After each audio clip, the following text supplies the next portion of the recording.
আসসালামু আলাইকুম প্রিয় শিক্ষার্থী, নবম শ্রেণীর সমাজ অর্থাৎ বাংলাদেশ বিশ্ব পরিচয় অ্যাসাইনমেন্ট তোমাদেরকে দুটি প্রশ্ন দেওয়া হয়েছে। ১ নম্বর প্রশ্ন, জাতীয়তাবাদের উন্মেষ বা আন্দোলনের গুরুত্ব, আর ২ নম্বর প্রশ্ন ছিল যুদ্ধ বিধ্বস্ত দেশ পুনর্গঠনের বা পুনর্নির্মাণের প্রক্রিয়া। প্রিয় শিক্ষার্থী, বাঙালি জাতীয়তাবাদের মূল ভিত্তি হচ্ছে ১৯৫২ সালের ভাষা আন্দোলন। স্বাধীন বাংলাদেশের প্রতিষ্ঠার পেছনে বাংলা ভাষার গুরুত্ব অনস্বীকার্য।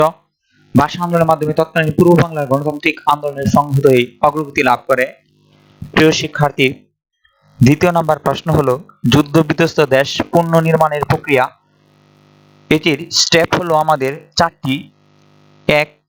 পাঁচটি। ১ সাংবিধানিক প্রণয়ন, নবরাষ্ট্র পুনর্গঠন, অর্থনৈতিক নীতি, পররাষ্ট্রনীতি, সামরিক বাহিনী ও গঠন। প্রিয় শিক্ষার্থী, সমাজের সম্পূর্ণ অ্যাসাইনমেন্ট নিতে চ্যানেলটি সাবস্ক্রাইব করো এবং কমেন্টে জানিয়ে দাও। ফেসবুক লিংক দেওয়া হবে, সেখান থেকে তোমরা এই সমাজ অ্যাসাইনমেন্টটি পেয়ে যাবে। প্রিয় শিক্ষার্থী,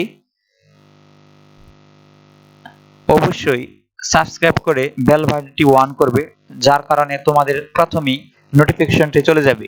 প্রিয় শিক্ষার্থী, সকল শ্রেণীর অ্যাসাইনমেন্ট পেতে চ্যানেলটিকে তুমি সঙ্গেই রাখো। আসসালামু আলাইকুম।